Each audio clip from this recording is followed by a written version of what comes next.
In this little activity, you get a bunch of clues, which you can't see unless you move the magnifying glass around, and so you gotta move it around and find those clues.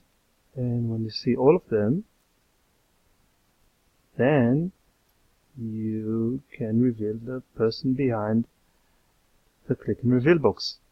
But I'm not going to tell you who that is. We're rather going to look at how to do it. So here's an empty page, and basically the way it's done is you set up a background. So let's put a big square here and make it blue.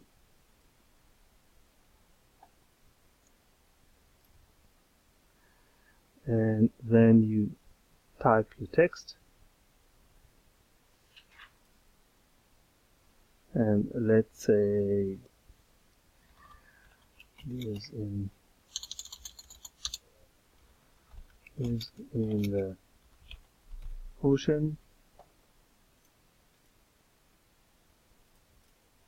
Okay, and I'm going to set my text color to the same color as the background.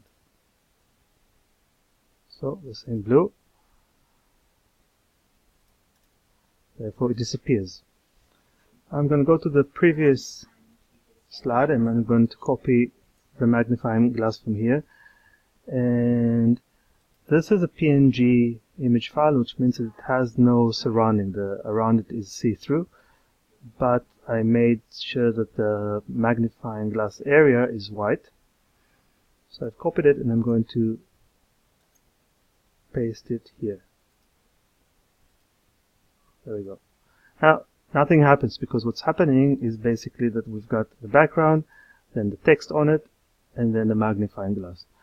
In order to reveal the text, I want the magnifying glass to be between the text and the background. So I'm going to go here, and in order, the difference between send backwards and send to back is that send to back will send behind everything, which will mean that it will be behind the blue square. I'm not going to see it at all. Send backwards, only send it one layer back. So what should happen is that it will be in front of the blue square, but behind the text. There we go.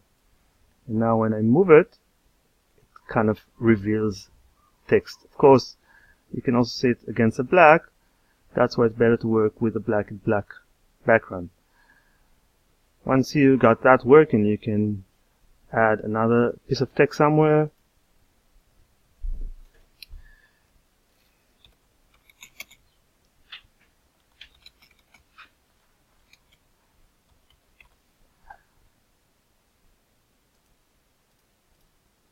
Again, change the color to blue, same as the background, and it's gone. But if I go back to the select tool and I pick up the magnifying glass and I move it around, then here we go. We can see the hint, and it's quite a nice fun activity if you want to let the kids sort of go and move it on the screen and find clues and then come up to the answer. Then you can do that.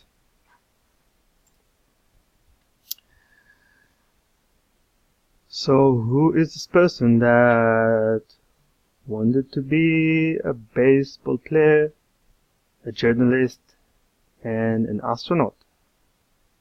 And that one of this person's first jobs was gutting salmons. And what else do we have here? Oh, this person traveled to 112 countries in 4 years. Oh, there's something here. Her, okay, we got a hint. It's a woman. Her maiden name is Rodham. And there's something up here. Met life partner at university. Any guesses? Who's the person behind the yellow box?